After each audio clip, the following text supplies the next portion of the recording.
College. My very your moderator this afternoon.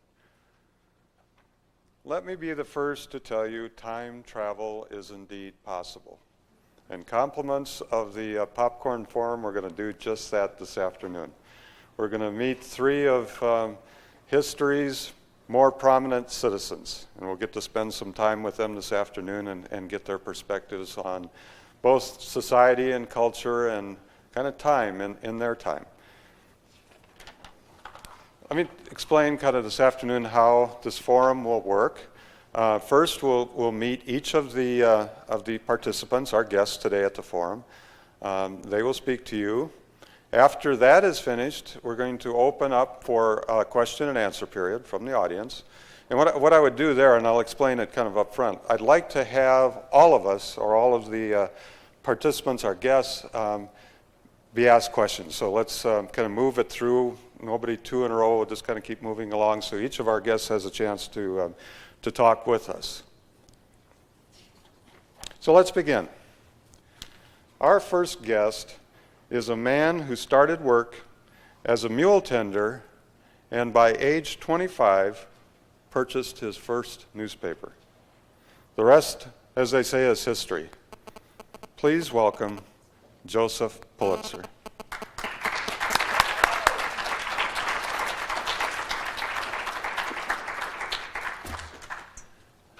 I am a bit disappointed to start out with.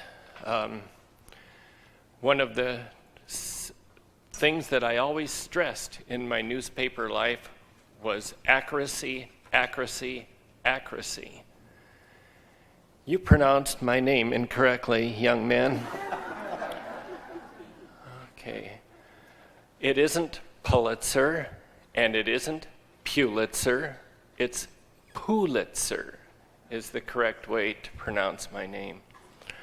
I am very blessed by being here in 2006 because of technology.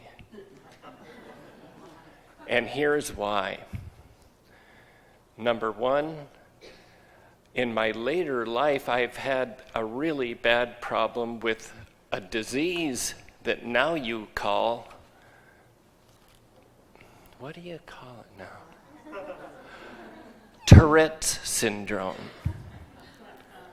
And because of that, in my later life, when this really was a hard affliction for me, I refused to be in public. Probably from age 40 on, I refused to be in public. Today, we're really blessed with having this voice delay system here at NIC. And so whenever my Tourette's syndrome strikes me, it will be edited by our fine technician over here. How this normally worked, let's see, turn the delay off.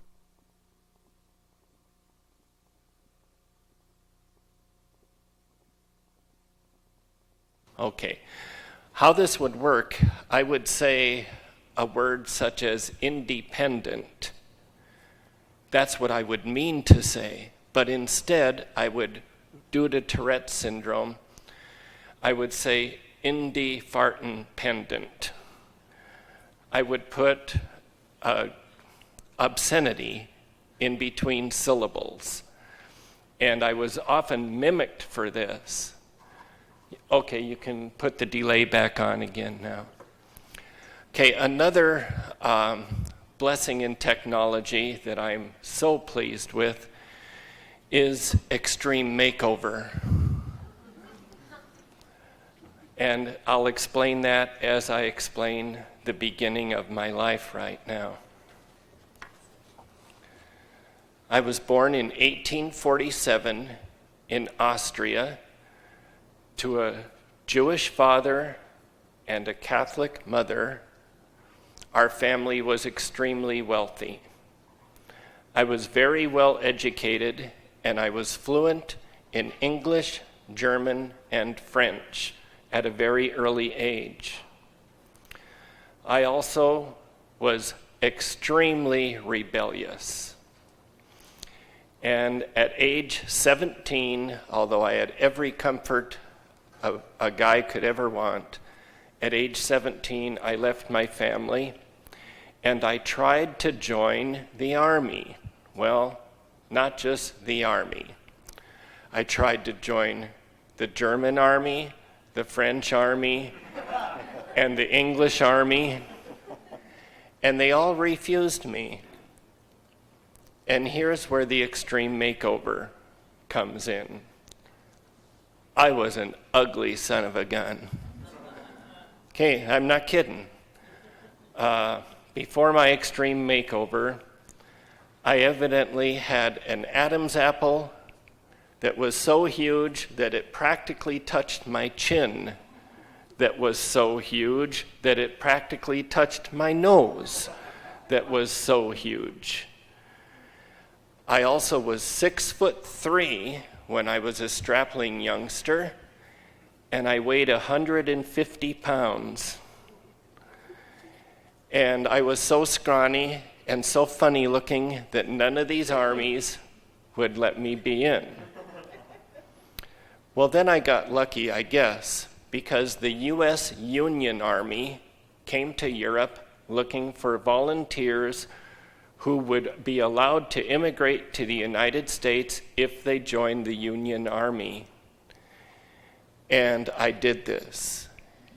And I was a mule tender, as he said, with the Union Army for 3 years. I lied my way to get into that as well. I told them that I was 20 and I was just 17. So after 3 years with the Union Army, I started writing for a German language newspaper in St. Louis, Missouri. I loved this. I really enjoyed this newspaper work, and I was good at it. I also made some fantastic friends in the St. Louis library. I studied law in the library, I studied other languages, and I played chess with all these old guys who just loved me because I could beat them every time at chess. At age 22, I was elected to the Missouri legislature. Again, I had to lie about my age because you had to be 25 at the minimum. And I loved politics. I knew that I wanted to be active in politics all of my life. 3 years later, at age 25, I had saved every penny I possibly could. I did this through my reporter job and by being a translator for all the different languages that I spoke. And at age 25, I was able to buy the St. Louis Post-Dispatch newspaper, which already was a big newspaper at that time. With this newspaper, I made a lot of enemies. In fact, one of my sayings was that a newspaper man should have no friends. I was very political. My paper stood up all the time for the rights of the individual man. I slammed big business, and I slammed conservative politicians. And I usually was successful.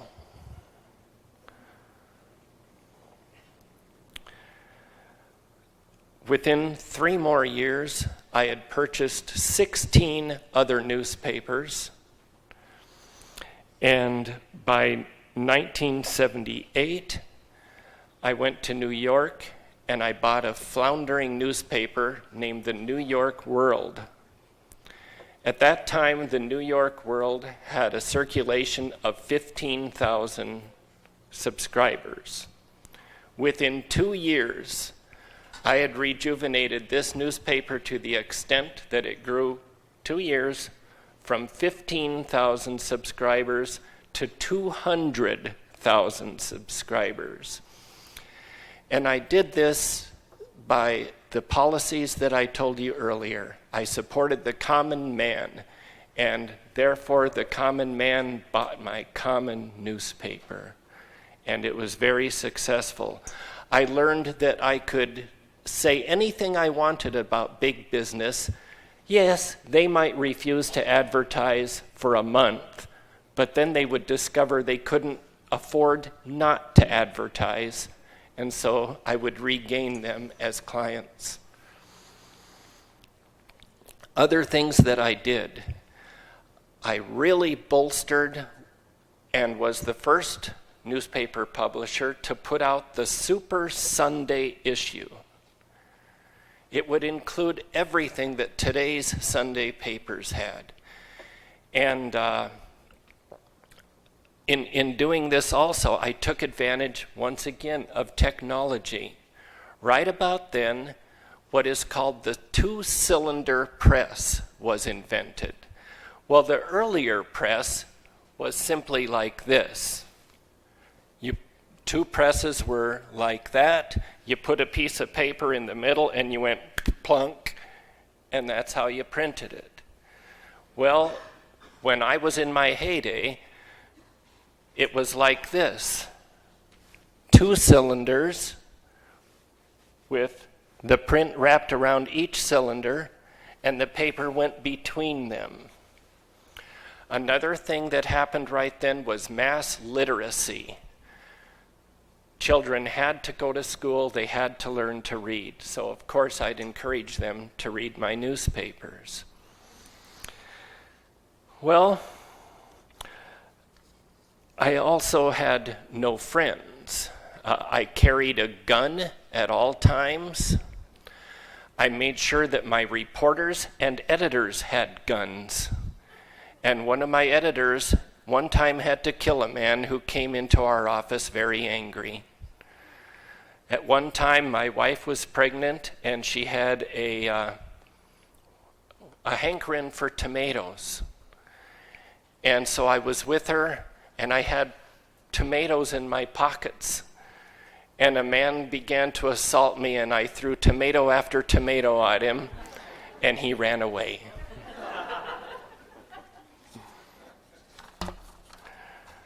I hired the best reporters and editors that I could possibly find. We did very bold and innovative news coverage. We did crusades in New York City. And two crusades that I'm really proud of, we empowered the public. These were the building of the Brooklyn Bridge and the pedestal for the Statue of Liberty. And how this worked, we promised in our newspaper that anybody who contributed as little as $1, we would print their name in the paper. And so we were able to raise enough money for the Brooklyn Bridge and the pedestal of the Statue of Liberty. I also went on strong campaigns to make sure that Democrats were elected as president, and I was very successful. One of my first reporters was the first real well-known female reporter, and she spoke the other day here at the Popcorn Forum. Her name was Nellie Bly. Two of the things that she did is she pretended she was insane and was admitted to an asylum, and she was there for about 8 days, and when she got out, she wrote about all the injustices that occurred at insane asylums.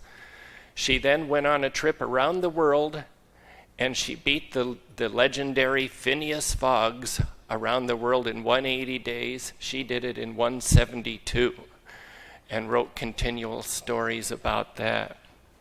I was known as the first muckraker.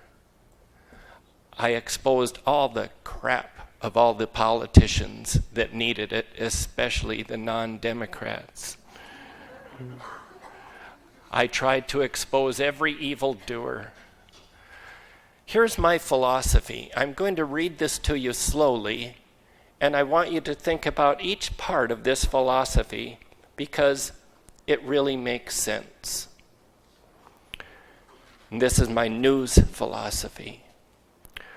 Put it before them briefly so that they will read it. Put it before them clearly so that they will appreciate it. put it before them picturesquely so that they will remember it, and above all, put it before them accurately so that they will be guided by it. I was real upset that my employees refused to work 16 hours a day as I did. I got pretty upset when they quit drinking. The only way that I thought a reporter could be successful was if he got so into his work that he drank all the time.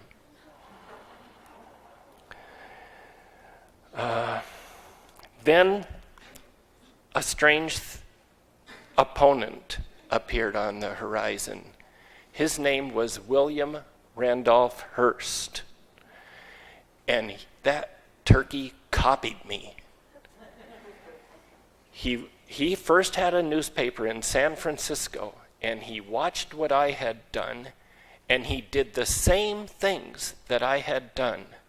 And then he came to New York, and he bought a floundering paper there, and that weasel did the same things, and he was extremely successful. So quite soon, the New York Journal, which was his paper, and my New York World were really extreme competitors. We would hire each other's reporters away from each other. We would really try to outdo each other with sensationalism. Now, by sensationalism, I don't mean lies.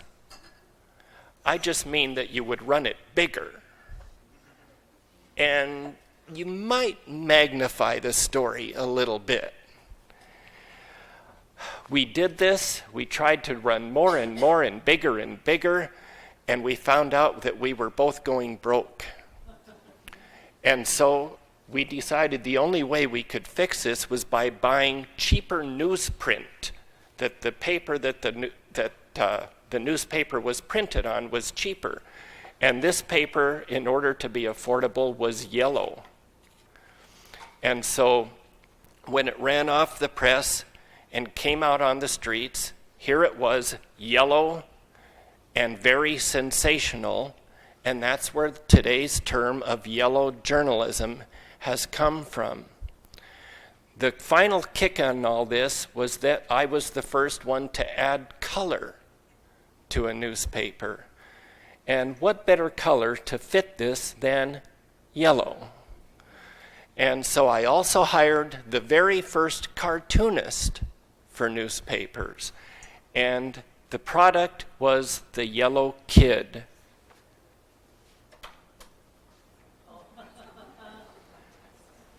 And that stinker Hearst stole this guy away from me. Can you imagine? We both continued, but we both were successful in the end.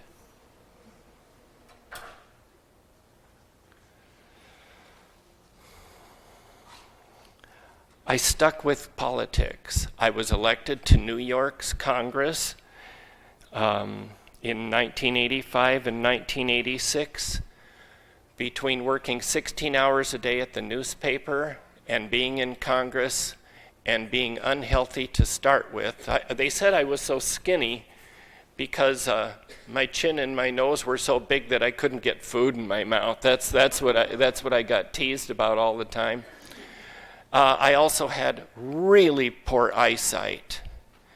And by the time I was 40 years old, I was blind. And I was an invalid because I just didn't eat enough. And I felt I was very ugly. And I just refused to be in public. And so I quit public office. And I retreated to a yacht that I had out in the harbor. However, I had gained immense wealth by that time. And I had mansions in Maine and in New York, in South Carolina, and in the French Riviera. But I mostly lived on my yacht so that I wouldn't have to ever have anybody see me.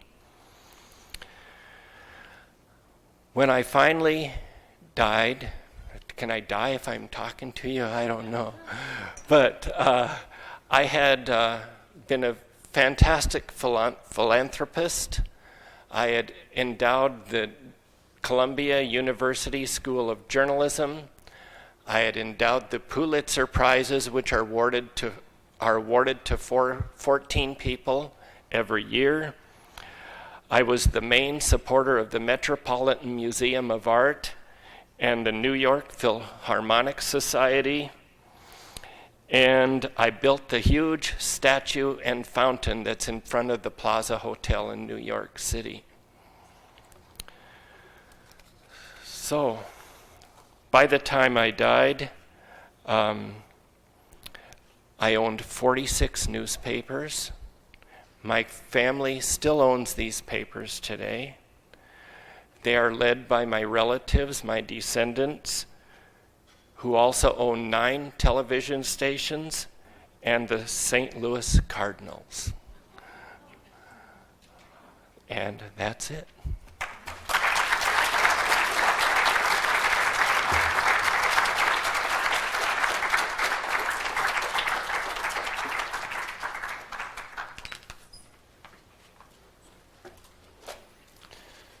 The daughter of a music teacher, our next guest was a premier female musician of the 19th century. She's an accomplished composer and virtuoso pianist. Please welcome Clara Schumann.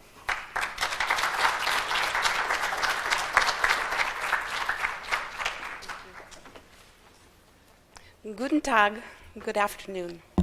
My name is Clara Veeck Schumann. I'm very happy to be with you here today at North Idaho College. Possibly you have heard of me, or maybe you have attended one of my concerts on the continent. Dresden, Paris, Berlin, Vienna, maybe one of those. Last fall, and that would be October of 1878 to be precise, my 50th Jubilee as a concert pianist was celebrated in both Frankfurt and Leipzig. I can hardly imagine that so many years have passed since my first public performance. That first performance was in the Gewandhaus in Leipzig in October of 1828. We had just celebrated my 9th birthday the month before. I had been studying piano with my father, and possibly you have heard of him, Frederick Veeck. Father was very well known as a piano teacher. He actually had a piano shop as well, but he was quite well known for his unusual piano teaching methods, not only in Leipzig, but throughout Germany, and I think probably further than that. I don't want to be too boastful about Father, but he was quite popular. Well, as I was saying, I had been studying with Father for exactly 4 years at the time of this first performance. We had begun lessons in earnest just after my 5th birthday. And for a moment, I will digress. There's something, it's a little embarrassing and it's definitely sad that I want to share with you. Just before I turned 5, my mother, who had my youngest brother at that time, he was just a few months old, she decided to leave my father. She had 5 children, including me, and the little one was number 5. And I think, my father was, he was pretty controlling, pretty domineering. She had been his piano student and herself was a fine concert pianist and also a notable soprano. In fact, when she was successful with a performance, which she always was, it really added to my father's reputation. So his popularity grew as a result of her successes. But I think that Mother became a little tired of Father's control. And so she left with my baby brother, and actually I went as well. But you may not know that at this time the man of the house actually was considered the owner of the children. So my mother was forced to return me into father's care. And I love my father and mother both very much. So it is when I returned then from being with my mother that Father and I began the lessons. And I am forever grateful to Father for not only preparing me and nurturing my concert career, but also for giving me the skills that I needed to be a good piano teacher for the rest of my life. So I thank him. He devoted so much of his life to that. And for that matter, if it were not for Father's reputation as a fine piano teacher, I might never have met my husband, Robert Schumann. Robert had heard of my father, and he was very enthusiastic pianist. He came to study with Father in Leipzig. Now, at this time, Robert was actually a law student as well, because his family was not too crazy about the idea of him becoming a pianist for a living, not maybe such a good living. So he was in law school, but 2 years later, when he decided that he finally had to abandon his study of the law, he actually came and boarded at our home as well.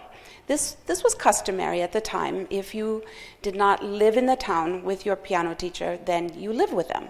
So this was really a wonderful time. Robert and I had daily lessons with Father in the very early part of the day, and then we practiced piano for hours. And then in the evening, Robert would play with my brothers and I as though he were a child too. Now, at this time, I have to tell you, Robert was 20, and I was 11. And then my younger brothers were there too. Robert was a very talented pianist, but he had gotten a late start, and this is not so good when you are going to be a concert pianist. You really need to begin very early to develop all the skills that you will need for concerts. And Robert also was impatient for success. And had it not been for this impatience, he might not have invented the device which eventually crippled his hand. He had paralysis of the fingers from damage by this device. But fortunately, my Robert was a wonderful composer. And so he was able to go ahead with his compositions. Much to my father's dismay, Robert and I began courting when I was 16 years old, and Father was very upset. Now, remember that at this time, Robert is 25 years old, so I do understand, but nevertheless, we loved each other very much. We became secretly engaged 2 years later, but Robert did ask for my hand. He went to Father a month after the engagement and asked for my hand. And Father said, "Nein, nicht, no way." He said, "You will not marry my daughter, and furthermore, I will shoot you if you go anywhere near her again." So this was very upsetting to both Robert and I, because we were so much in love. And it made the next couple of years quite difficult, and I spent time away. I went to Paris to concertize by myself. Always Father had gone with me before, but this time, no, I went alone. And I did spend time with my mother, so that was a good thing too. I want to tell you about something, and I hope you will not think that I'm bragging, but it was very, very special when at the same time that Robert and I became engaged, I was named by the emperor the Imperial Royal Virtuosa of Vienna and of the empire. I was so touched. This is an extreme honor for an 18-year-old girl. But meanwhile, back to our love story. Robert, not satisfied with Father's answer of nein, he went to the courts and he petitioned for permission for he and I to marry. As you know, until I would be 21, it would be illegal for us to be married without Father's permission. I think it is quite ironic that the courts finally granted this permission just before my 21st birthday. So we married the day before my 21st birthday. Our first child, Marie, arrived 1 year later. Robert and I had 7 more children together in the next 13 years. We have 4 boys and 4 girls. Although I am very sad to tell you that our little Emile, our first boy, died when he was only 16 months old. Like many other households, we had a cook, we had a housekeeper, and we had a governess.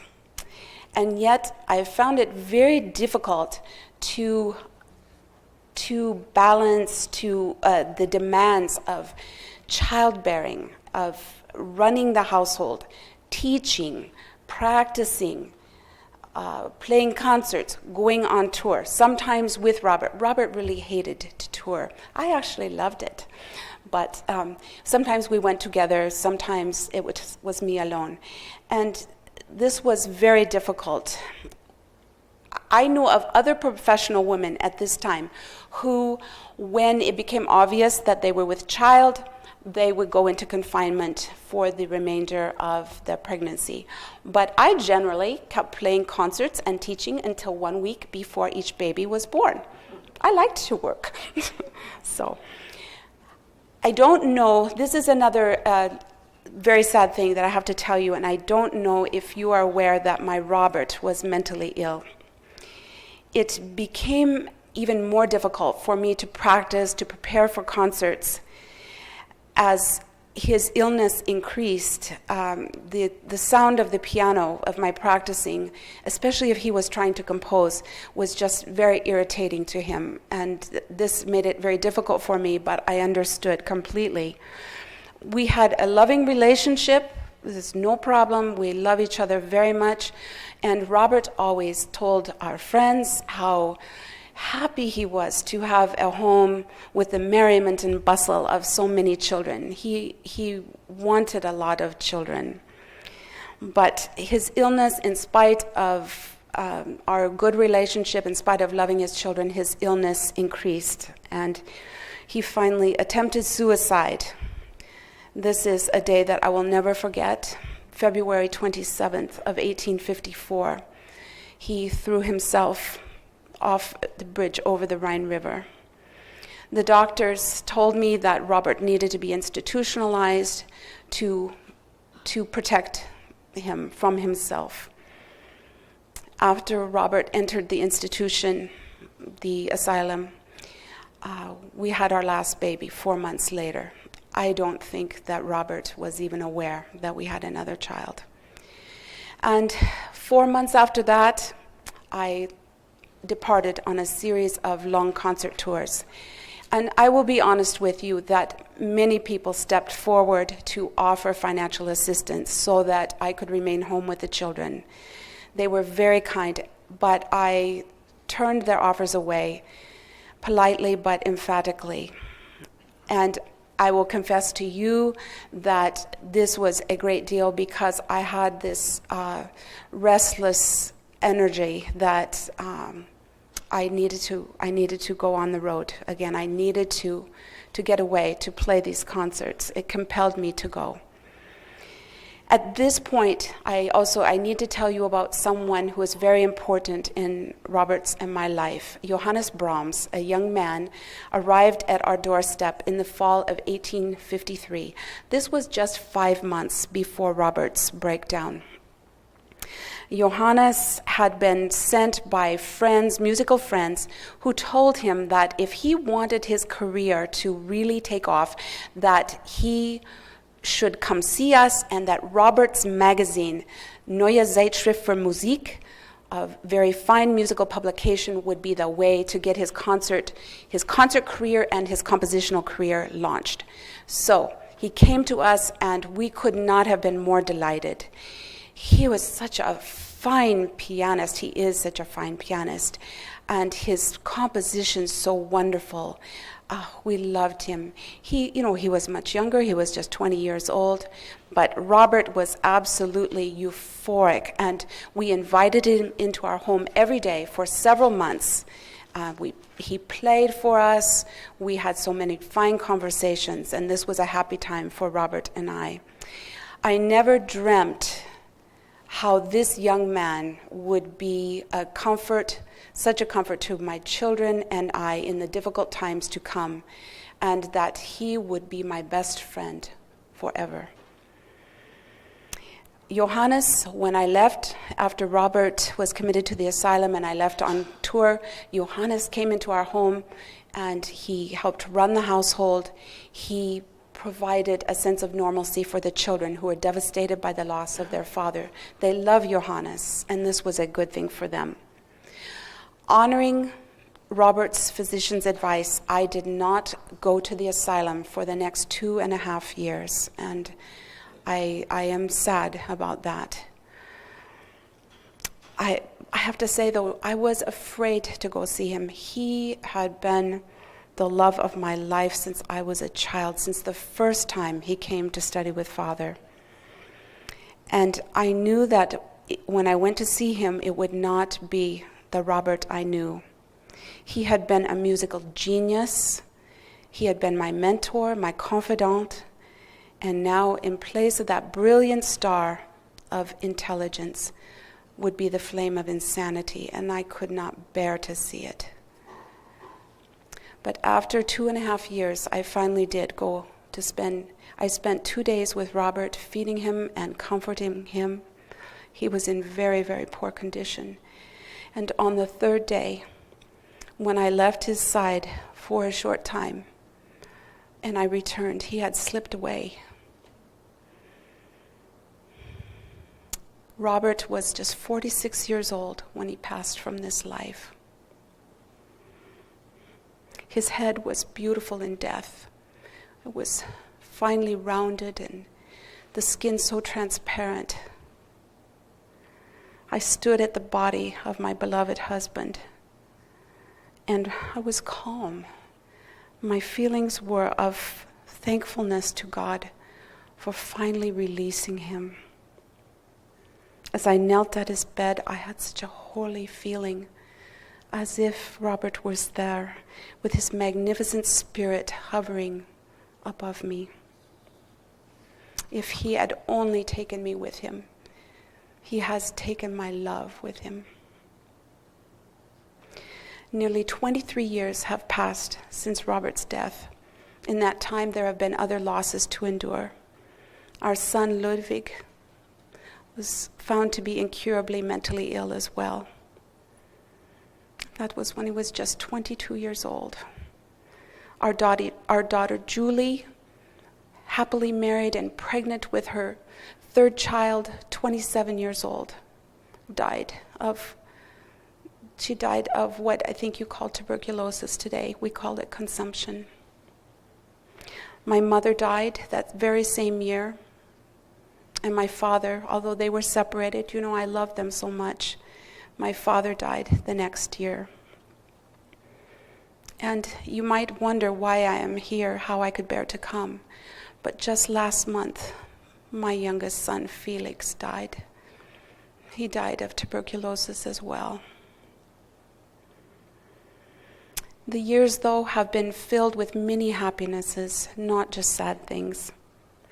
The joy of children who have grown, of grandchildren, of friendships, of teaching, and above all, the joy of music making. Just this last year, I accepted a position at the Hochkonservatory in Frankfurt. Because of the demands of my concert career, I had never previously been able to commit to full-time teaching. But they have agreed to allow me to teach in my own home and also to be gone as much as I need to be with touring. So far, I have been very, very happy in this position. And although I am the only woman on the faculty there, I am treated with great respect. My students come from all over, some even from your country. I love them all as my own children, and I consider their training to be my sacred trust. I have decided that I would like to share a piece with you today in conclusion that it's a little bit of Robert and a little bit of me. This piece is Theme and Variations. The theme is by my dear Robert, and I will play that first, and then I will just excerpt from the variations that I wrote. This was my birthday gift to him, his last birthday spent at home with us. When he was 40, he turned 43 years old. So I will play that for you, and I hope you will enjoy it.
Wow.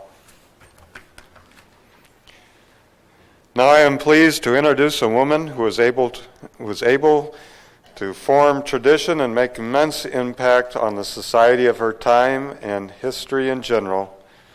Please welcome Catherine de' Medici.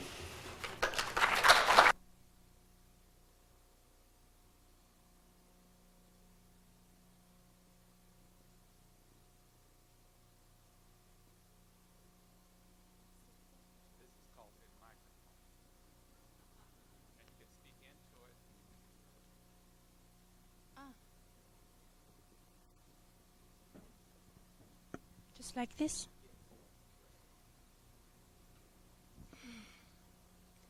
Io sono Caterina Maria Romolo Medici. I am Catherine de' Medici, the Italian Queen of France. It is a pleasure to be here with you today. I see that your city, Courdelin, has been named after a French name. But do not fool me. Do you think that I am so deaf, or so dumb, or so blind, that I am unaware of the lies that have been spread about me all the way to these shores? I know what you think of me. You think that I am a poisoner, a besotted mother. You think that I am malicious, and you think that I am the engineer of a massacre. Let me set the record straight, as you would say. Let me start with a story. The story of a child, a girl, who was orphaned in infancy, imprisoned as a child, and finally fought her way to the throne as the Queen of France. I was born in 1519 in the beautiful city of Florence, my home, near the smell of the orange groves. It was here that I was born to Lorenzo de' Medici, Duke of Urbino, and Madeleine, who was French. But my childhood was to be dark as the rest of my life. I was orphaned 2 weeks after my birth. What were they to do with this baby who had the Medici name, was the last Medici? I had the wealth, the name, the power, and I was 2 weeks old. So, I was taken to my grandmother, and there I was taken to my aunt, and from there I was taken to a nunnery, a convent. Yes, it was in a convent that I took my education. From 8 to 14 years of age, I lived in this convent, and they turned into very happy years. In these years, I learned deportment, I learned the arts, mathematics, French, style. Yes, they taught me well, they loved me. They were the only ones to ever love me. At 14 years of age, my uncle, who was the Pope, married me in a cool political move to Henri, the second son of the King of France. Henri was 14 as well. We were children. I can still remember leaving my country, my Italy, knowing I would never again lay eyes on it. My homeland. We pulled into Marseille. We dropped anchor. 300 cannons went off to welcome me. Church bells rang. I was dressed in a silver gown. To this day, I still import all of my gowns from Italy. I refuse to wear what the French make. Style is of the utmost importance, and when you are not loved, you are respected. I loved my husband passionately. You must know this if you are to understand anything. I loved him. But I was not considered attractive by French standards, and Henri found it All right, I suppose. To have a mistress 20 years our senior, 20 years older than us, Diane de Poitiers, for 26 years of our marriage, he intertwined his initials with hers, where everyone could see. He stayed in her house. He went to her for everything. And yes, as if my humiliation could be no worse, I was childless. For 10 years, I could not have children. Do you know what that means? I was useless.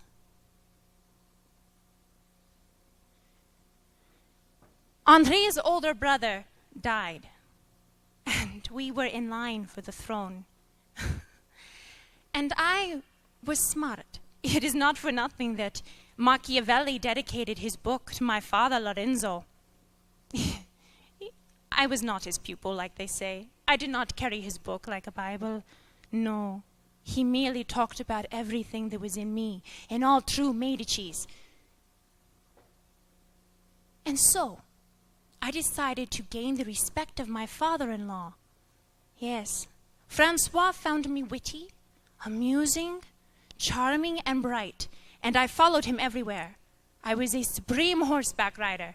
I even carried my bow upon my back. I was a huntress.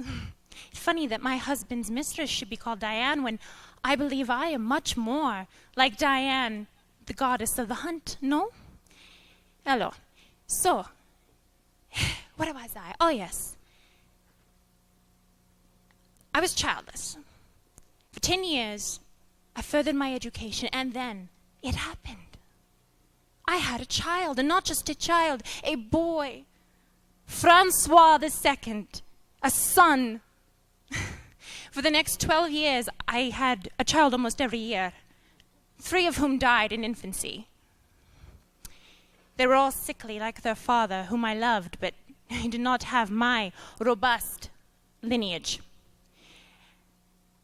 The king died, and my husband and myself were queen and king of France. It was 1547.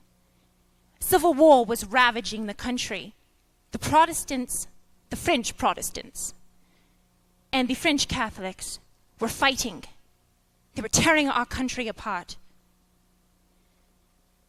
My eldest daughter, Elizabeth, was 13 years old when we gave her in marriage to King Philip of Spain.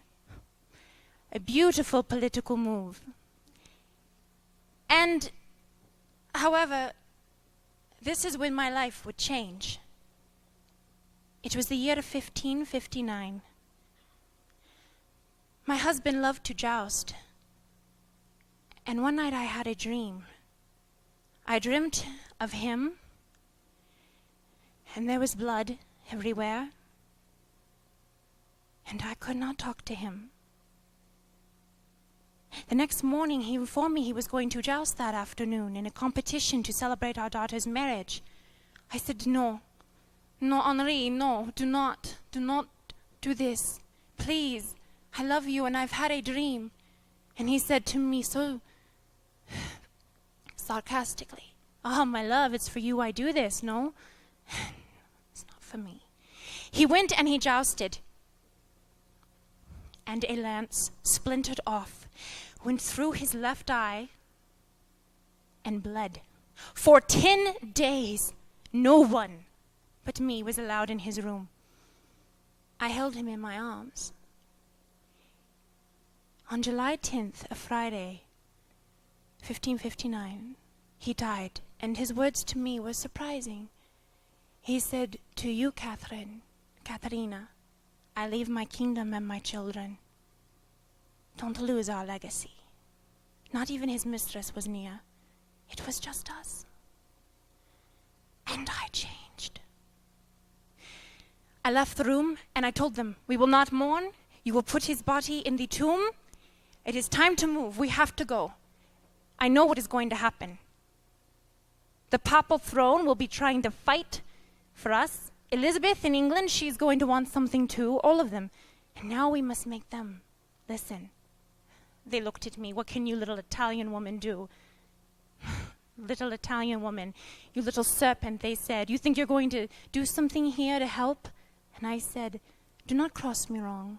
No, you wait. We have a king, you know. Francois II.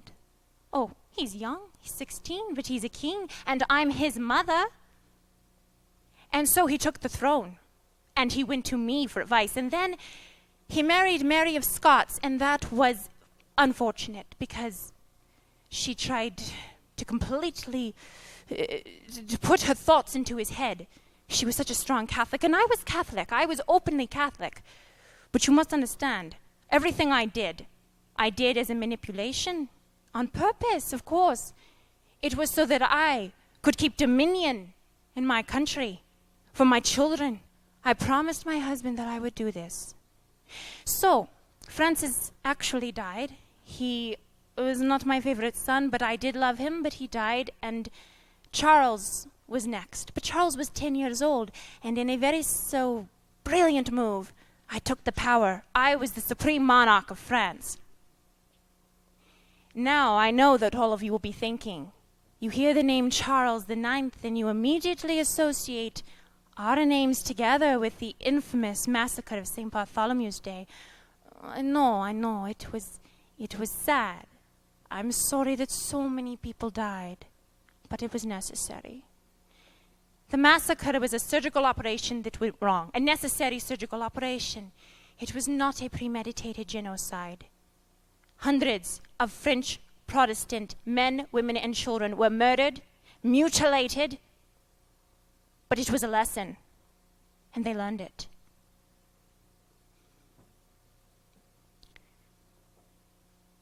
Charles and I ruled the throne well. After God, he recognized no one but me. And I found what I was made for.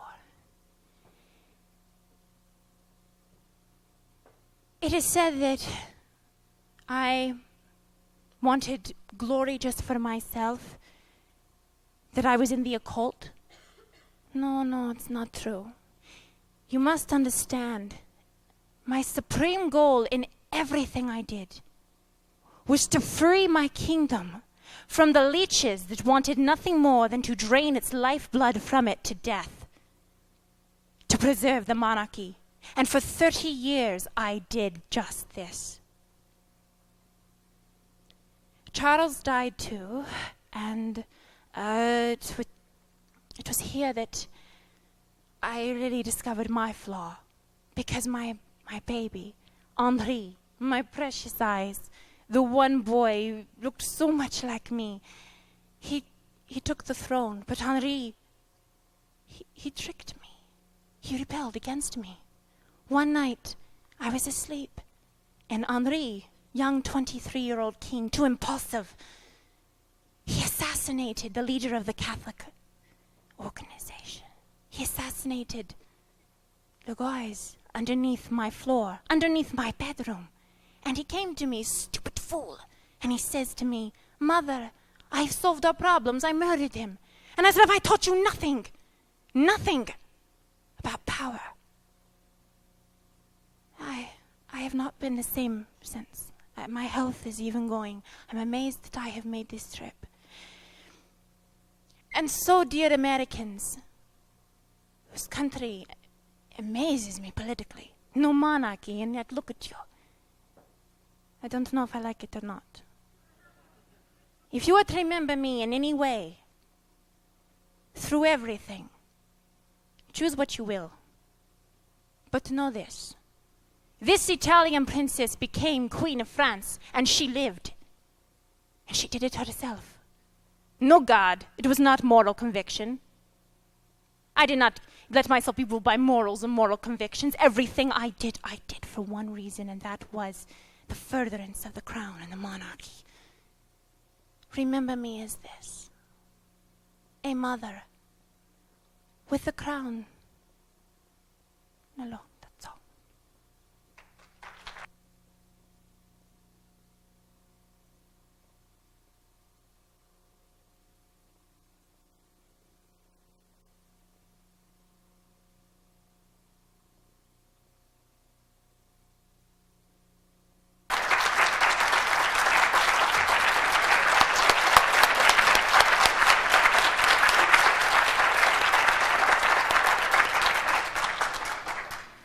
Now, as I explained when we began, that we have some time for questions from the audience, so I'd like to take one. Okay.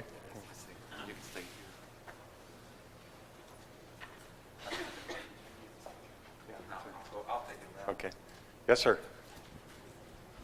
Your Majesty, you seem to pride yourself on knowing how to use power. Did you not share the power with the popes? Were you in agreement with the Inquisition?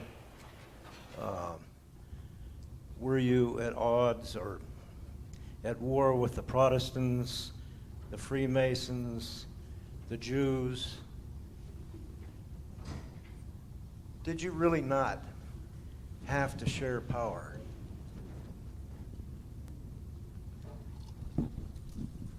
Like this?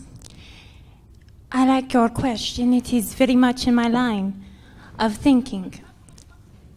I was the niece of Pope Clement VII. If ever it appeared that I was sharing power, it was an appearance. Yes, there were heretics, and when it befitted me, and when it befitted what I was doing politically, I would say it. Try them, burn them if need be. But on the other hand, Elizabeth was a great ally of mine, Elizabeth of England. In fact, I often wanted her to marry one of my sons, but she would not. So if your question is, did I have to share my power with them? No. I did what I wanted, and I wanted appearances, because the people follow what they think they see. But I was not sharing my power. No. Next question.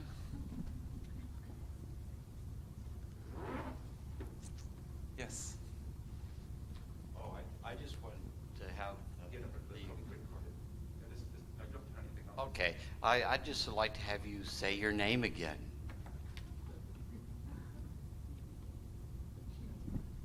This is not common for someone to ask me a question like this. But if it is what you Americans do, I enjoy different cultures. My name is Caterina Maria Romulo Medici. You got that.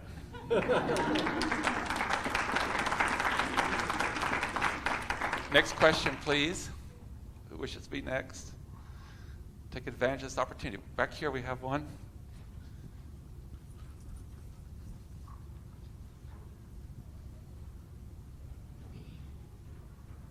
Thank you. Io non parlo italiano. So I'm going to ask Clara Schumann, what would you consider to be your, I don't know how to say this, Meisterobst, your master work, and you know, why would you consider it to be that? Well,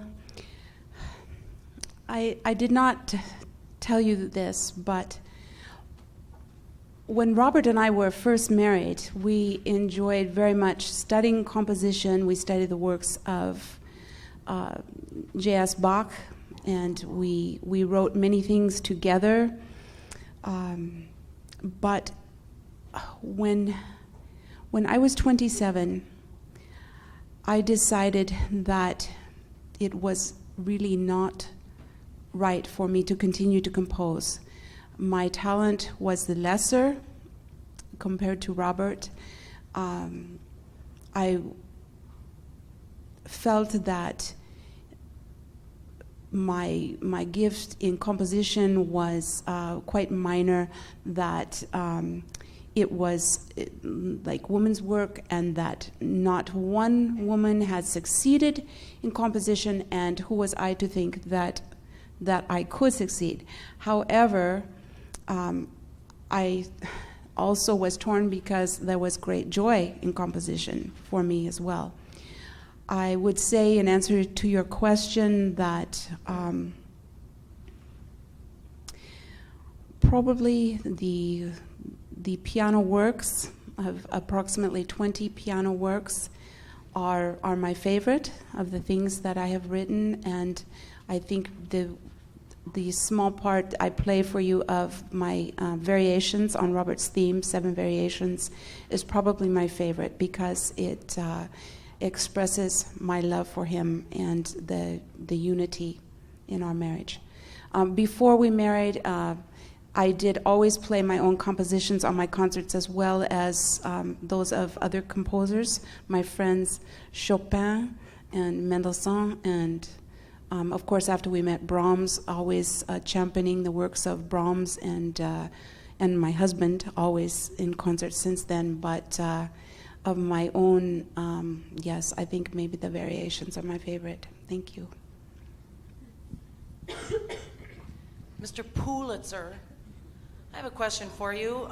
During your time of you and Mr. Hearst, during the Cuban crisis and also during the Philippines revolt, or the Philippines insurrection, as we came to know in the States, how do you account for your contributing to those things and saying in the paper, if I'm not mistaken, saying how we were freeing them when in reality we were exercising American imperialism?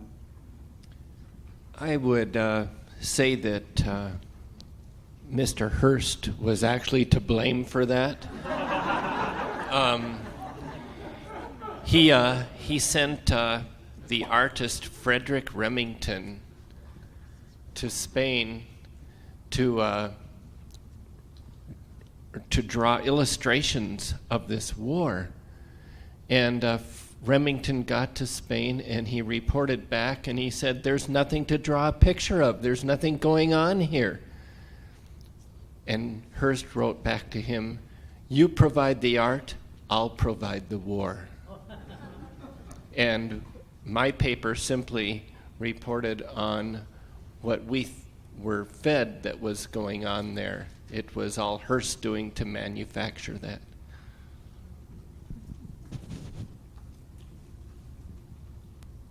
Mr. Pulitzer, what would you say would be some of the main changes between journalism today and in your day? And if so, were they for the better or for the worse, would you say?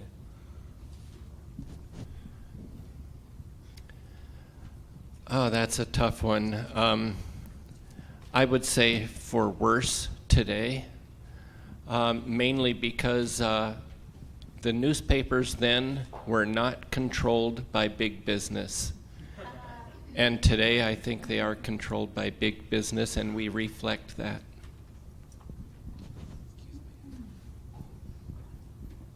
First of all, I'd like to comment about Clara Schumann. She illustrates what was true at the time, and that is that a lot of people died of tuberculosis, which wasn't treated, and mental disease, which wasn't treated. So it's a big difference from our time. But I was wondering, too, you went through a period of time where your husband died when you were young, and you died in your 70s, I believe. Did you ever have any love affair, even though you loved your husband so much, with any other man? Or you spoke about Brahms the way you felt about him. I'm just wondering. Privacy.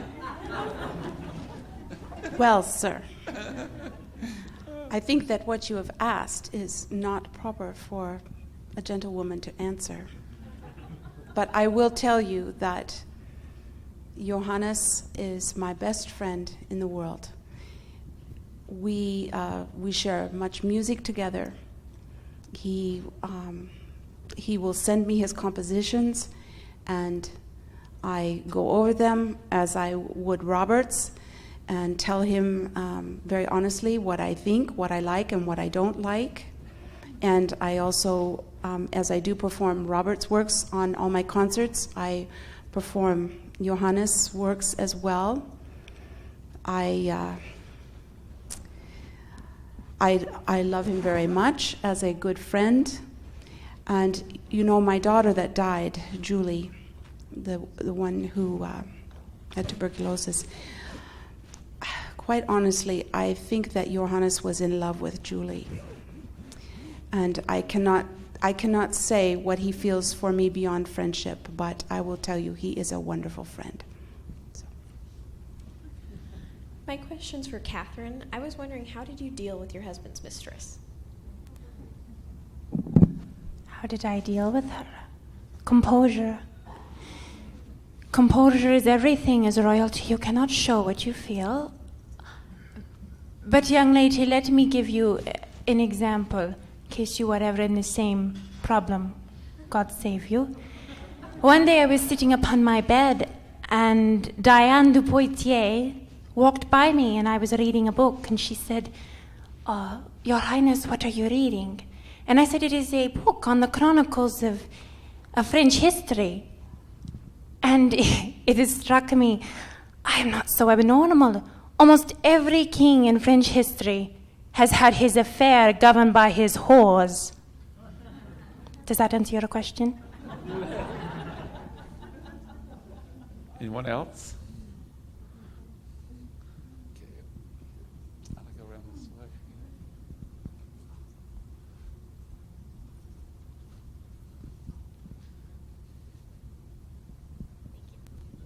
My question's for Pulitzer. And I was just wondering, in your journeys to Coeur d'Alene, if you had a chance to see our college newspaper, what you thought of it. Because all of us who work for it, we work for a really old geezer, and we don't really like him.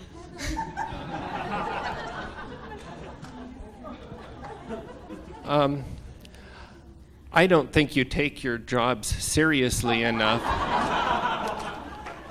because I only see you drunk once in a while.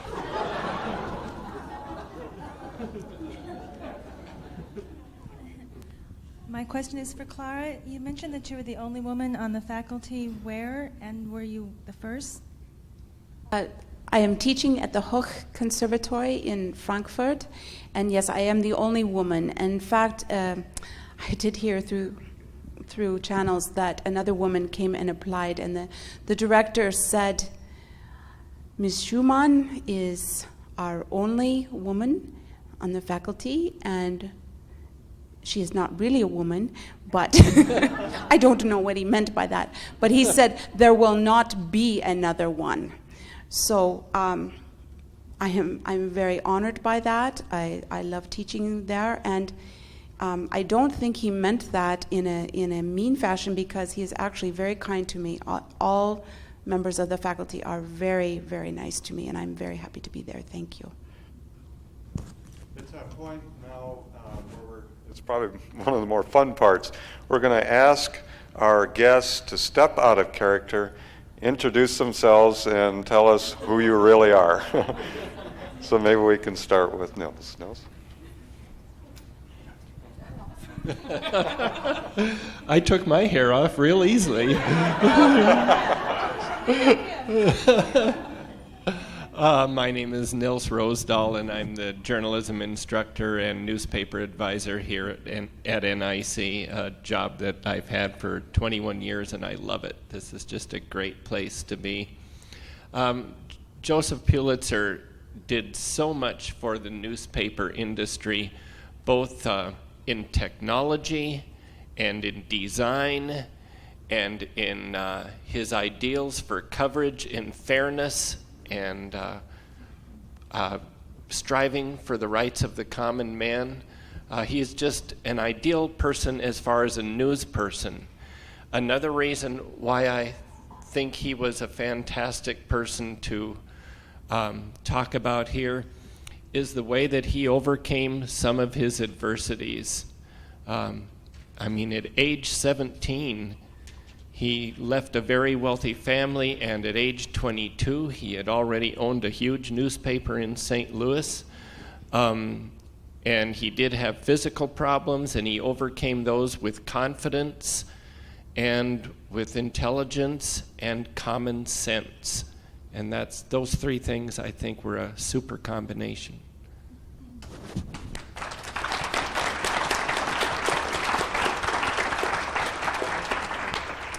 My name is Debbie Odell, and I am on the music faculty. Actually, for a while, I was the only woman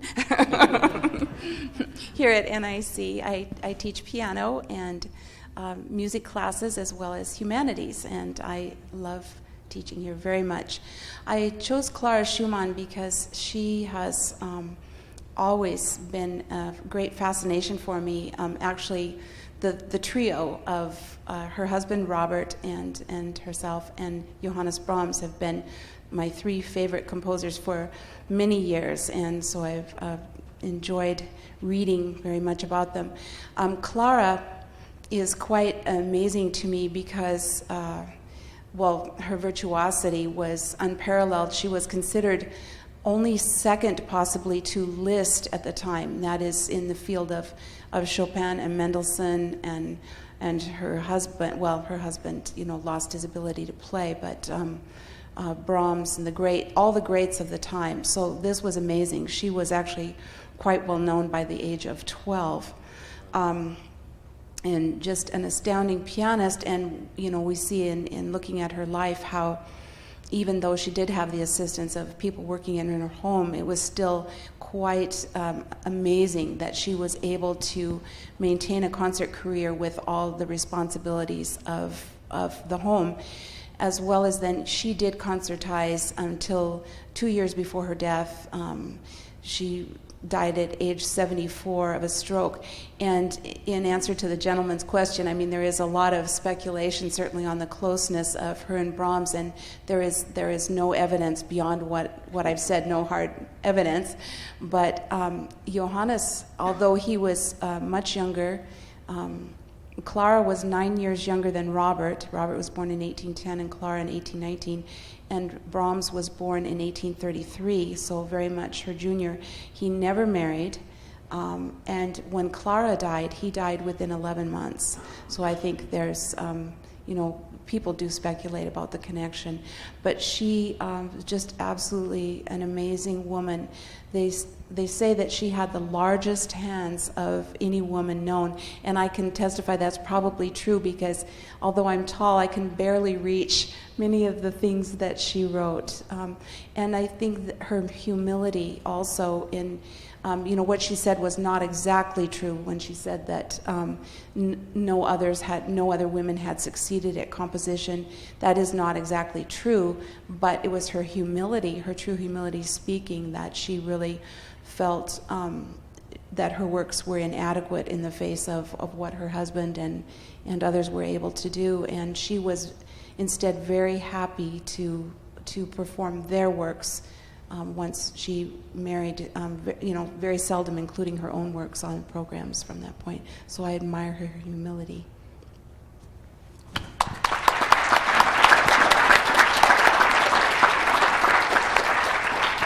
Stephanie? Thanks. I'm Stephanie Rossetti, and I work at the library, and I'm an ASNIC senator, and I'm a student. He's been here since 2002 now. And if anyone's wondering, she was not my choice. It was Tony's choice. I really wanted to do someone, fun and, Cleopatra, Egyptian queen. And Tony wanted me to do this, and I have to say, I think Catherine, at first I couldn't stand her. I just could not stand her. So cold, not close to her children. And yet, the more I looked into her life, the more I saw the reasons for why she was. And though it was no excuse, I started to respect her. So I really enjoyed doing her. And so one reason I think that her husband Henry was encouraged to keep having an affair, Catherine was a very, very unattractive woman. And she was one of the first, I think, of her time to realize that, brains, sometimes, it just wasn't appreciated in her time, but she had the brains. She was a little too early. And I think she was also one of the first human rights activists of her time, because actually she wanted peace, but she didn't understand how to go about it. She thought if she cut here and cut there, the product would be peace. She didn't understand. But there are very few letters left from her, but many of them to her children over and over say, I want peace, I want peace. So she kind of did actually become endearing to me, so I'm not really like that. Okay, that's all.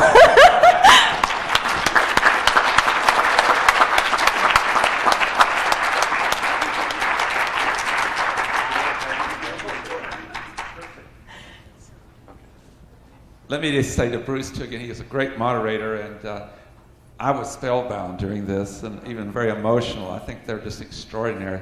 They're in the same category as our great scholars that are here from the East.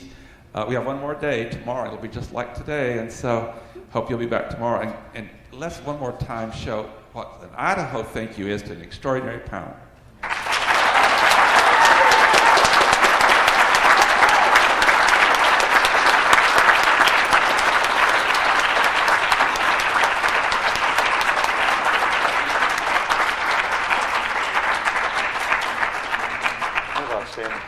And don't forget popcorn on the way out.